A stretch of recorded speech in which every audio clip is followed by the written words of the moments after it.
안녕하세요. 이성민 교수입니다. 우리 학부 신입생 한 200여 명 되는 여러분과 함께 전공 준비 수업을 지난주부터 하고 있죠. 오늘은 두 번째 시간인데요. 감리교 신학대학교 신학 지침을 중심으로 오늘 강의를 하도록 하겠습니다. 제 이름도 아시죠? 이성민 교수이고요. 현재는 이제 교무처장을 맡고 있습니다. 지금 화면에 제 얼굴도 좀 나가고 있는데요. 그래도 교수님 얼굴을 좀 보면서 강의 듣는 것이 좀 더 생동감이 있을 것 같아서 얼굴을 좀 넣고 있습니다. 중간에 또 나가기도 할 것입니다. 이번 주 학교에 가는데 참 캠퍼스가 아름답더라고요. 그 굉장히 아름다운 꽃이 이렇게 또 있어서 사진을 좀 찍었습니다. 그런데 굉장히 마음이 좀 힘들었어요. 왜냐면 꽃은 이렇게 피어 있는데 정작 학교의 주인공인 여러분들을 볼 수가 없어서 마음도 아프고 또 여러분을 보고 싶기도 하고 그래서 학교 사진을 몇 장 찍었습니다. 도서관 건물 앞에 있는 목련인가요? 꽃이 활짝 피어 있습니다. 옆을 돌아봤더니 우리 채플이 보여요. 위슬리 채플의 십자가탑이 열심히 보이죠. 이곳에서 원래 여러분 입학식도 하고 또 개강 예배도 드리고 채플도 봐야 되는데 지금 코로나 사태 때문에 여러분 학교를 오지 못하고 있습니다. 요 밑에 여기 있는 것이 게시판이에요. 학생들 안내 게시판인데 이 게시판에도 아무런 것이 지금 붙어 있지 않죠. 동아리 모집, 무슨 모임 안내 이런 것이 많이 붙어야 되는데 여러분이 오지 못해서 게시판조차도 쓸쓸해 보이는 그런 상황입니다. 우리가 그 카페가 두 개가 있는데요. 이건 컨테이너로 된 종합관 앞에 있는 카페고요. 또 학생회관에 같은 사장님이 운영하시는 카페가 있는데 이 카페도 열지 못하고 있어요. 여러분이 오시지 않으니까요. 카페 광고가 있는데 이렇게 있어요. 방학 중에는 실내 매장 학생회관만 운영합니다. 점장들이 이렇게 돼 있는데 지금 현재는 학생회관도 여러분이 오지 못해서 운영이 안 되고 있는 상황입니다. 빨리 이 코로나 사태가 진정돼서 여러분 학교에 오셔서 채플도 가고 또 카페도 이용하고 그래서 점장님도 사업에 너무 어려움이 없도록 그런 날이 속히 좀 왔으면 좋겠다 하는 생각을 해보게 됩니다. 이 건물은 대학원 건물이에요. 대학원 건물. 여러분 학부생들은 대학원 가야 이곳에서 수업하는데 우리 그 건물 중에 제일 좀 건축학적으로 좀 고풍스럽고도 고전적이면서도 아름답다 하는 그런 건물인데요. 앞으로 대학원 가실 분들은 이곳에서 또 수업을 하게 됩니다. 다음 사진은 여러분이 수업할 건물이에요. 종합관, 우리가 이렇게 부르죠. 종합관으로 이렇게 부르는 건물인데요. 어, 콘크리트로 된 건물이라서 매년 색을 칠하고 그래야만 됩니다. 뒤에 아파트가 보이네요. 그래서 좀 건물이 좀 낙후해 보이는 그 경향이 좀 있어요. 그래서 지금 학교에서는 이 건물도 도서관 건물처럼 이렇게 화강석을 붙이는 그래서 좀 건물을 좀 외형적이라도 좀 멋있게 보이려고 하는 계획을 갖고 있는데요. 그러나 정작 이 건물보다 중요한 것은 이곳에서 공부해야 될 여러분들입니다. 근데 아직 학교를 오지 못하고 있는데요. 하루속히 학교 와서 이 건물에서 좀 시끄럽게 뛰고 강의 듣고 친구들과 교제하고 그런 시간이 빨리 왔으면 좋겠습니다. 시계가 있죠? 지금 아침 10시를 가르치는데 제가 사진을 찍었을 때 시간이 10시였던 것 같습니다. 과거에 우리 감리교 신학대학교 모습이에요. 감리교 신학대학교는 대한민국 최초의 신학교고요. 그리고 남녀공학학교다 생각하시면 됩니다. 연세대학교가 1885년을 자신들의 시작한 해로 그렇게 잡고 있는데요. 저희 학교는 몇 년도에 시작되었을까요? 우리 감리교 신학대학교는 1887년이에요. 1887년에 배제학당에서 7, 8명의 학생에게 신학교육을 시작한 것이 오늘날 감리교 신학대학교의 시초가 되었다. 그렇게 역사적으로 정리를 하고 있습니다. 여러분들은 이제 이 역사를 이어가는 거죠. 130년이 넘어가는 감리교 신학대학교의 주역이 여러분이 다 되셨으면 좋겠습니다. 지금 현재 캠퍼스는 1910년도에 부지를 정하고요. 그 다음에 1911년도에 입당했습니다. 그러니까 지금이 2020년이니까요. 지금 현재 여러분이 입시할 때 방문했던 우리 감리교 신학대학교 냉천동 31번지 이곳에 온 지 110년 됐습니다. 굉장히 오랜 역사죠. 110년. 여러분이 이 역사를 잘 이어가기를 간절히 소망해 봅니다. 그런데 학교가 어려움도 참 많이 있었어요. 이제 요 사진은 우리 대학원 건물에 있는 7분의 이제 부조라고 이렇게 하는데요. 여러분 3.1운동 아시죠? 1919년 우리가 3.1운동이 있었는데 이때 민족 대표가 몇 명이었죠? 아시나요, 여러분? 우리 민족 대표가 33명이었어요. 33명. 근데 33명 여기 나오네요. 33명. 근데 33명 중에 우리 감리교 신학대학교 학생이 자그마치 7명이나 되었습니다. 굉장히 많죠? 명단이 나오네요. 명단이 나오는데 박희도, 오화영, 최성모, 이필주, 신석구, 신홍식, 정춘수 이렇게 되어 있습니다.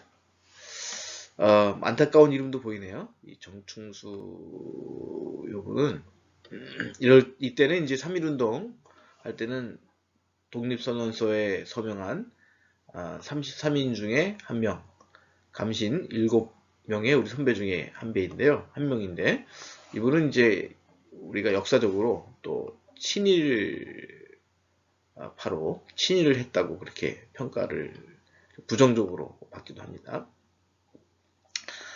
네, 그런데 이제 3.1운동 이후에 1931년도에 어떤 일이 있었냐면 원래 우리 감리교 신학교의 이름은 협성신학교였어요.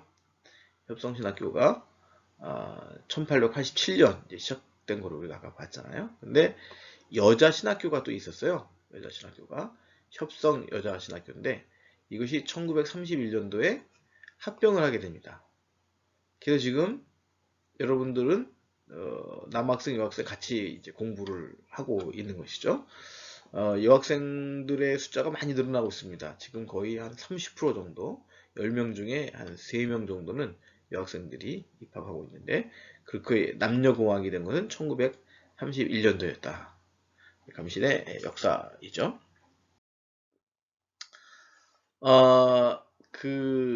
휴교된 적이 있었어요.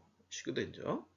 일제시대 때 일본 사람들이, 일본 제국이 이제 우리 한반도를, 조선을 이제 억압하면서 감리교 신학대학교를 무기한 휴교를 이제 내렸습니다. 1940년도였고요. 또 10년 뒤에는 한국전쟁, 6.25 전쟁이 있었죠. 6.25 전쟁, 한국전쟁이 있었는데 그때 어쩔 수 없이 임시 휴교를 하게 되었습니다. 이렇게 어려운 시절도 있었다. 여러분이 좀 기억하시면 좋을 것 같습니다. 이러한 역사를 가진 감리교 신학대학교. 오늘은 신학 지침을 좀 같이 정리해 보려고 합니다. 신학 지침이라는 것은 감리교 신학대학교에서는 어떠한 원칙을 가지고 어떠한 그 배경을 가지고 신학교육을 시키는가, 우리 교수님들이 여러분들에게 강의하고 또 학교가 커리큘럼을 짜고 수업할 때 어떠한 신학적인 목적을 가지고 여러분을 가르치고 있는가 하는 것이죠. 그래서 이것을 이제 알면 여러분들이 훨씬 수업을 들으면서 방향을 잡기가 쉬울 것 같습니다. 다시 얼굴이 좀 나옵니다. 감리교 신학대학교는 1887년 이후 민족적 영역의 역사 속에서 신학교육을 통해서 시대적 사명과 선교적 책임을 성실하게 수행하여 왔다. 굉장히 오랜 역사 동안 우리 민족의 아픔과 고통 중에서도 감리교 신학대학교 교수님들이 우리 학생들을 열심히 신학적으로 잘 가르쳐서 시대적 사명, 또 선교적 책임 성실하게 수행하여 왔습니다. 우리 감리교 신학대학교는 복음이 시대 속에서 변혁의 능력임을 확인한다. 그렇죠? 예수 그리스도를 믿는 것이 어떤 시대에 있든지 간에 사회를 올바로 변화시키는 능력이 된다는 거죠. 여러분이 감리교 신학대학교에 입학한 것은 복음을 충실히 우리가 이해하고 복음을 믿고 또 복음으로 무장해서 이 어려운 시대, 어두운 시대를 예수님의 이름으로 성령 안에서 변화시키려고 온 것이죠. 그 변혁의 능력이 복음 안에 있다는 것이죠. 이걸 우리는 언제나 확인해야 돼요. 어디에 능력이 있는 거죠? 복음의 능력이 있습니다. 복음에. 그러니까 우리가 또 신학을 공부하다 보면 자꾸만 신학을 학문적으로만 생각하는데 사실 학문도 힘이 있습니다. 그러나 학문보다 더 강력한 힘, 더 온전한 힘은 예수 그리스도의 복음에 있어요. 이 복음이 변혁의 능력이다 하는 거죠. 그래서 이것을 확인하면서 오늘의 교회와 사회가 필요로 하는 복음적 변혁을 추구할 지도자를 양성하려고 하는 거죠. 여러분이 앞으로 뭐가 되어야 되죠? 복음적 변혁. 그러니까 예수 그리스도의 복음으로 우리 시대와 우리 사회를 변화시키는, 또 교회를 변혁시키는 그런 지도자가 여러분이 되도록 우리가 강의하고 여러분을 준비시키는 것, 그것이 우리 교수님들의 책임이고 학교의 책임입니다. 이것을 위해서 여러분이 감리교 신학대학교에 입학한 겁니다. 다시 한번 볼까요? 복음적 변혁의 능력이 복음에 있다. 예수 그리스도에 있다 하는 것입니다. 우리 신학 지침에는요, 4가지 중요한 주제들이 있습니다. 이 예수 그리스도 복음의 시대적 요청에 부응하기 위해서 우리가 신학적인 특성을 전제하는데요. 4가지가 중요해요. 성소와 체험, 전통과 이성, 교회와 전도, 성령과 실천. 이런 명제에 기초해서 우리가 신학 지침을 정리해 보는 거죠. 오늘은 이제 성소와 체험, 그리고 전통과 이성, 이 부분만 오늘은 다루도록 하겠습니다. 너무 많이 다루면 또 여러분이 좀 이해하기는데 좀 어려울까봐요. 용어들이 여러분이 아마 고등학교 때 감신에 입학하기 전에는 들어보진 못한 용어들이 굉장히 많이 있을 거예요. 그래서 오늘은 성소와 체험, 전통과 이성 이 두 부분만 다루어 보도록 그렇게 하겠습니다.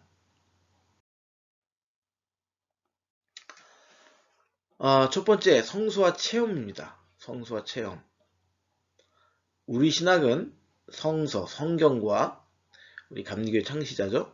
존 웨슬리의 체험적 신학에 입각한 하나님의 창조와 구속에 대한 찬양과 감사에서 출발한다 하는 건데, 여기서 중요한 것은 성소와 체험이에요.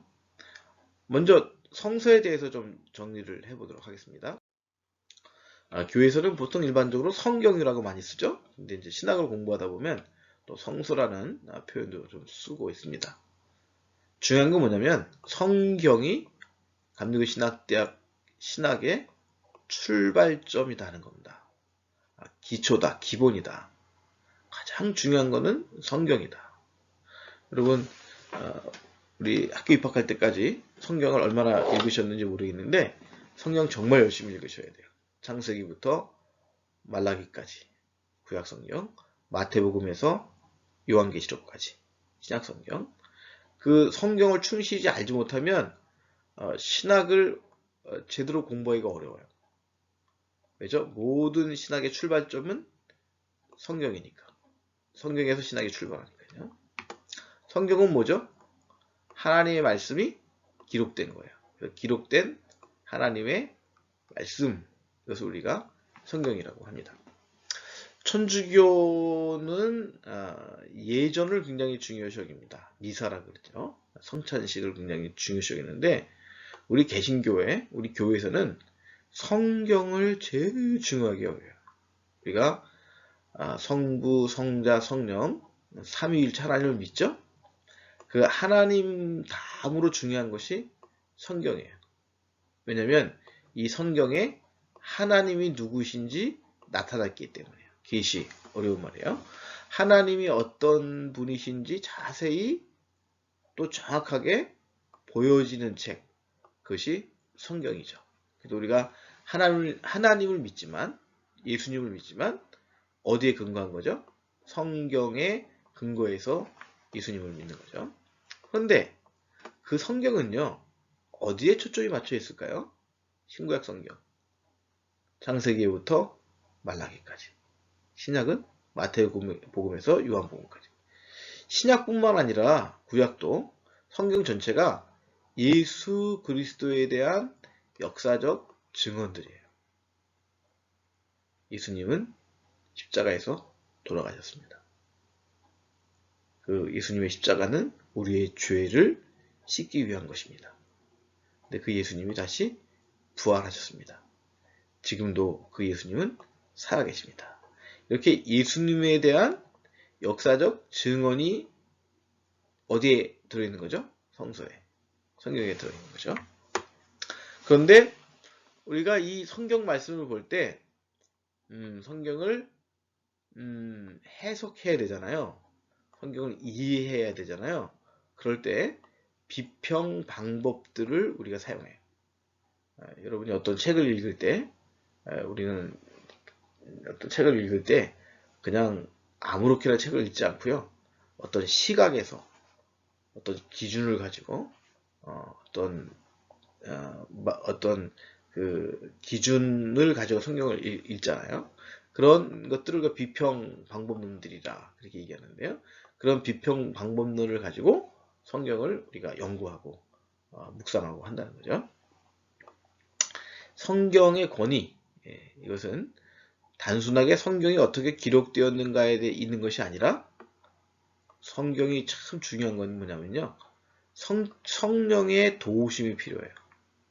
그래서 우리가 성경을 해석할 때 여러분 신학교 오면 성경도 해석해야 되고 설교자들은 다 성경을 해석해서 설교를 하게 되는데요.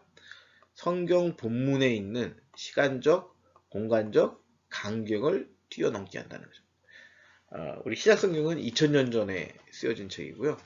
구약 성경의 아브라함의 이야기는 예수님 오시기 2000년 전의 일이에요. 그러니까 아브라함의 이야기는 지금부터 4000년 전의 일이거든요.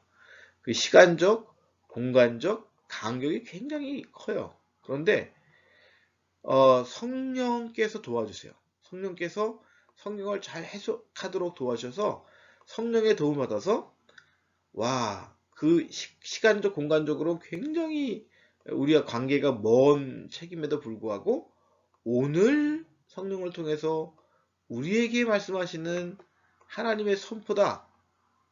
뭐가요? 성경 본문이. 이렇게 성경을 성령 안에서 재해석하게 된다. 그것이 우리가 감리교 신학대학교 신학지침에서 첫 번째 성수와 체험 가운데 성경에 해당되는 말씀입니다. 네, 복잡하죠? 첫 줄만 또 확실하게 기억하세요. 우리 신학은 성경에서 출발한다. 성경이 우리 신학의 가장 중요한 부분이다. 이렇게 기억하시면 되겠습니다. 그리고 또 성경은 예수 그리스도에 대한 역사적 증언이다. 성경은 예수님에 대한 역사적 증언이다. 이것도 여러분이 기억하시면 좋을 것 같아요. 체험이죠? 두 번째는 좀 체험입니다. 우리는요, 우리 감리교 신학대학교는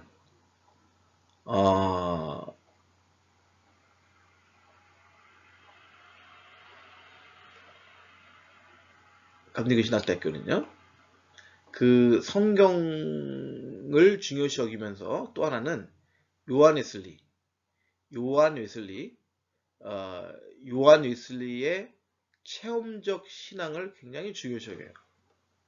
그러니까 성경이 더 중요하죠. 물론 성경이 제일 중요하죠. 성경과 함께 우리 감리교회를 시작하신 요한 웨슬리 선생님의 체험적 신앙을 아주 중요시 여기는, 신앙 체험을 아주 중요시 여기는 그런 감리교회고 또 감리교 신학대학교입니다. 그래서 우리 신학은 성경에서 출발하지만 또 체험 신앙을 강조하게 돼요. 믿음의 확실성을 강조하는 신앙 체험이 중요하다는 거죠. 그렇죠? 우리가 성경을 열심히 읽지만 우리의 믿음이 삶에서 체험되어지잖아요. 경험되어지잖아요. 그런 경험이 굉장히 중요하다는 거죠. 그래서 오해하면 안 되는데요. 이거는 우리 신학이 감리교 신학대학교의 신학이 또 감리교회의 신학이 성경에 근거하지 않은 체험주의가 또 오해하면 안 돼요. 그런 경우 있거든요. 성경을 중요시하지 않고 체험만 중요시하는, 이건 잘못된 신학이에요. 또 잘못된 신앙이에요. 우리가 체험도 중요하지만 가장 중요한 것은 이미 성경이라고 우리가 정리해놨어요. 성경이 제일 중요하고요. 그러나 성경을 열심히 읽고 묵상하고 성경대로 살지만 또 체험 신앙이 필요하다 하는 거죠. 그리고 그 체험 신앙이 우리를 더 경건하게 인도할 수가 있다 하는 겁니다. 하나님이 인간을 찾아오시고 인간에게 말씀을 이제 하시는 것을 성경이 증언하고 있는데, 이 성경의 진리는 인간의 지성과 이성만으로 파악되진 않아요. 성경의 진리, 그렇죠? 성경 우리의 진리 되시는 예수 그리스도를 강조하고 예수 그리스도를 보여주는데요. 이것이 성경의 진리이신 예수 그리스도를 본다고 경험한다는 것은 우리 지성만으로도 안 돼요. 이성만으로도 안 돼요. 그 계시, 하나님이 우리에게 나타나시는 것, 또 예수 그리스도로 나타나신 것, 이것은 우리 인간의 이성과 논리를 초월하는 부분이 있어요. 그래서 초월해서 신앙과 또 우리의 헌신에 의해서 깨닫게 된다는 거죠. 그래서 우리 성경과 함께 신앙 체험, 하나님을 만난 사건, 하나님의 도우심을 받은 사건, 하나님이 정말 살아계심을 체험한 것, 성경과 함께 그 체험도 중요하다는 겁니다. 아마 여러분 감리교 신학대학교 이제 입학할 때 여러 가지 체험이 있었을 거예요. 하나님의 살아계심을 체험하고 감리교 신학대학교에 분명히 입학했을 것입니다. 그 체험이 중요하다. 근데 체험이 중요한데 무엇을 바탕으로 한 체험이죠? 성경을 바탕으로 하는 체험. 이것이 우리 감리교 신학대학교의 신학의 지침이 된다. 여러분에게 말씀드립니다. 두 번째 지침은요. 전통과 이성이에요. 전통과 이성. 우리 신학은 신앙 공동체가 고백하는 믿음에 대한 공적인 규칙을 수립하기 위해서 에큐메니컬 전통과 비판적 이성의 바른 사용을 지지한다. 그죠? 좀 어렵죠? 말이. 이거예요. 우리는 전통을 굉장히 중요시 여겨야 돼요. 전통을. 요절에서는 이제 성경과 체험을 얘기했는데 이번에는 전통과 이성을 얘기하잖아요. 근데 기독교 신앙에서 전통이 참 중요해요. 왜냐면 신앙은 뭐 하루아침에 어디서 뚝 떨어진 것이 아니라 오래된 어떤 전통과 유산이 있어요. 그런데 이제 근대 18세기, 19세기 때 그 성경의 중요성을 좀 이해하지 못한 시대가 있었어요. 그런데 우리 감리교 신학대학교는 성경을 굉장히 중요시 여긴다고 말씀드렸잖아요. 근데 그것과 함께 사도신경과 같은 전통적인 신앙 고백을 중요시 여겨요. 신앙 고백은 이제 나중에 니케아, 칼케돈, 아타나시우스, 신주라는 건 이제 신앙을 무엇을 믿는가를 우리가 선언하는 것인데요. 그런 많은 그 신앙 선언문들이 있어요. 그리고 최근에 와서는 우리 개신교는 교파가 많으니까요. 장로교, 성결교, 감리교, 또 정교회 여러 교파들이 신앙을 정리해 놓은 조항들이 있거든요. 신앙을 정리해 놓은 조항들. 이것들을 우리가 받아들이기도 하고 참고도 해서 우리의 신앙을 더 완벽하게 이제 정리하려고 하는 거죠. 그래서 그 전통에는 초대교회 전통부터 사도신경은 초대교회 전통인데요. 또 고대교회 전통부터 또 중세 천주교회를 넘어서 에큐메니칼 근대의 여러 개신교 교파들의 신앙의 조항들까지도 우리는 아주 중요한 지침으로 삼고자 한다는 거죠. 여러분 그 감리교 신학대학교에 대해서 많은 사람들이 뭐 자유주의다, 뭐 좀 문제가 있다 그렇게 과거에 비판하는 사람들이 참 많이 있었어요. 근데 감리교 신학대학교의 특징은 뭐냐면요, 우리는 결코 절대적인 신앙 진리를 포기하지 않습니다. 그런 의미에서 우리는 상대주의를 가르치는 건 아니에요. 예수 그리스도에 대한 절대적인 신앙, 절대 신앙의 진리, 이건 분명해요. 이것이 흔들리면 안 돼요. 여러분 감신에 이제 입학하셔서 공부할 때 혹시 수업을 듣다가 비판적인 우리 신앙과 교회에 대해서 비판적인 그 강의를 들을 수 있어요. 그런데 그것이 여러분으로 하여금 예수님을 믿지 않게 하는 게 아니에요. 믿지 못하게 하는 게 아니에요. 우리가 이성적으로 판단하지만 그러나 가장 중요한 것은 우리 신앙입니다. 신앙을 포기할 수 없어요. 그래서 신앙을 포기하는 상대주의 아니고요. 또 반면에 어떤 일이 있냐면 그냥 믿는다고 하면서 이성적으로 비판적으로 우리 자신을 돌아보지 않는 거예요. 우리 믿음을 돌아보지 않는 거예요. 무관심이죠. 그러다 보니까 신앙이 경직되고 융통성이 없고 아주 이단처럼 배타적인 교조주의나 열광주의에 빠지기가 쉬워요. 근데 우리는 상대주의도 아니지만 이런 무관심주의도 아니라는 거죠. 우리 감리교 신학대학교 뭐냐면 기독교 신앙의 영속적 진전성. 예수 그리스도는 영원하시잖아요. 예수 그리스도의 복음은 어제나 오늘이나 내일이나 영원한 복음이잖아요. 진리잖아요. 그래서 성경에 기초해서 또 사도신경과 같은 신조의 우리 신앙의 교리에 아주 기초해서 상대주의에 빠지지도 않고 무관심에 빠지지도 않고 기독교 신앙의 영속적 진정성, 지속적으로 진정성을 보이는 것이 기독교 신앙이에요.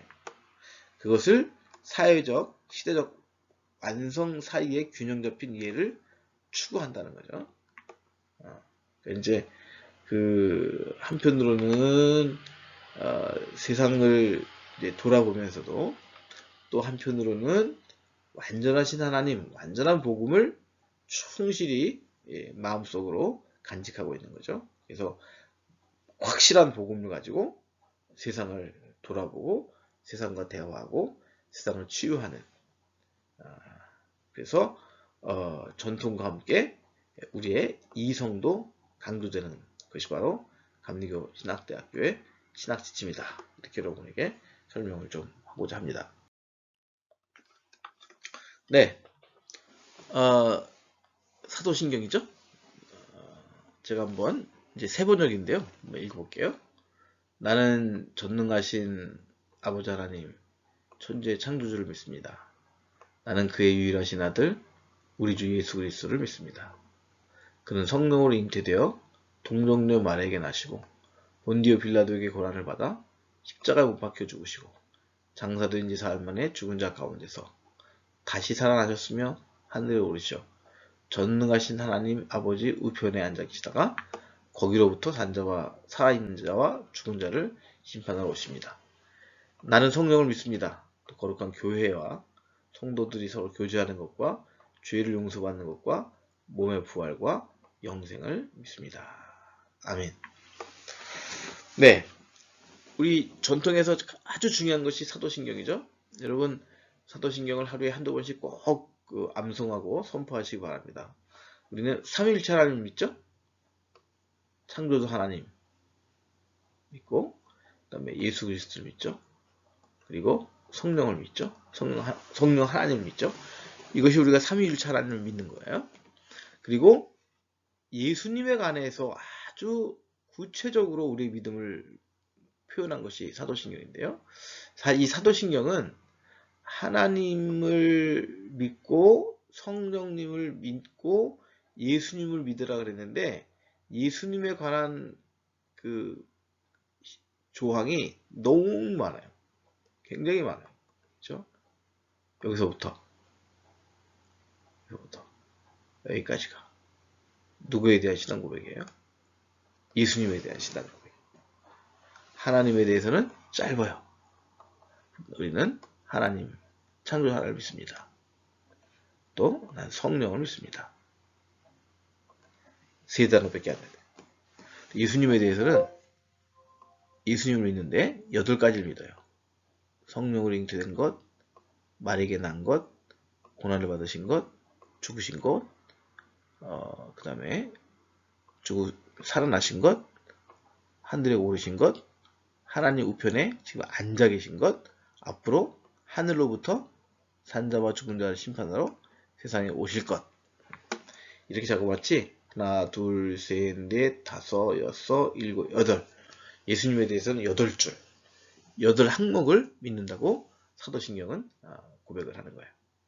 여러분에게 이 사도들의 전통에 따른 신앙 고백, 사도신경을 자주 암송하시고 자주 외치고 또 깊이 이해하는 여러분이 됐으면 참 좋겠습니다. 그렇게 우리는 한편으로는 전통을 중요시 여겨요. 그런데 또 전통만 중요시 여기는 것이 아니라 우리는 이성도 중요시 여긴다는 거죠.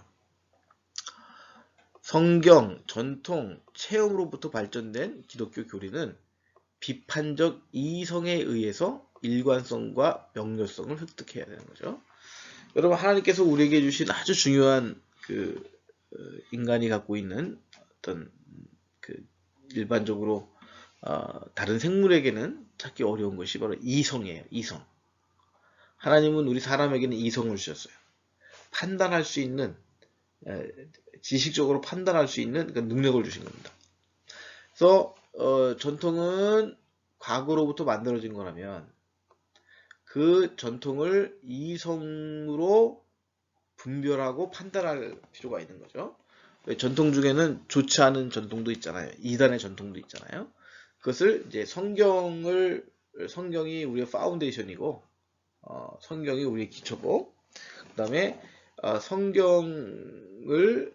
우리가 성경을 가지고 또 이성을 가지고 성경을 읽으면서 저것은 이단이구나, 저건 잘못된 신앙이구나, 우리가 이렇게 판단할 수가 있어요.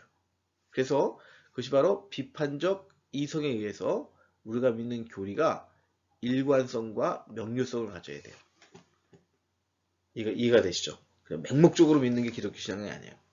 합리적으로 따져보고 그것이 맞기 때문에 믿는 거예요.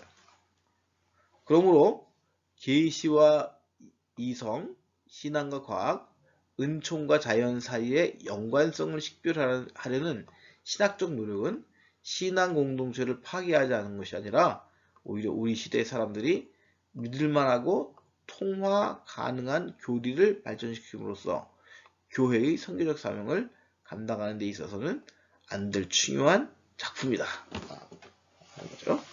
네. 그래서 우리가 이제 성경을 믿고 또 체험을 중요시 여기지만 또 전통을 중요시 여기고 또 이성적으로 판단하면서 하나님의 나라, 하나님의 복음에 아주 깊은 이해를 갖게 되는 것이죠. 여러분, 전통만 있고 이성이 없잖아요. 그럼 우리는 그냥 과거를 답습하는 거예요. 그런데 우리가 하나님께서 이성을 주셔서 우리 이성을 통해서 과거에 잘못된 것을 돌아볼 수가 있습니다. 돌이킬 수가 있어요. 그런 그 도움을 이성이 주기 때문에 우리 감동신학의 신학지침 두 번째는 전통과 이성으로 그래서 우리가 정리를 해보게 되는 것입니다.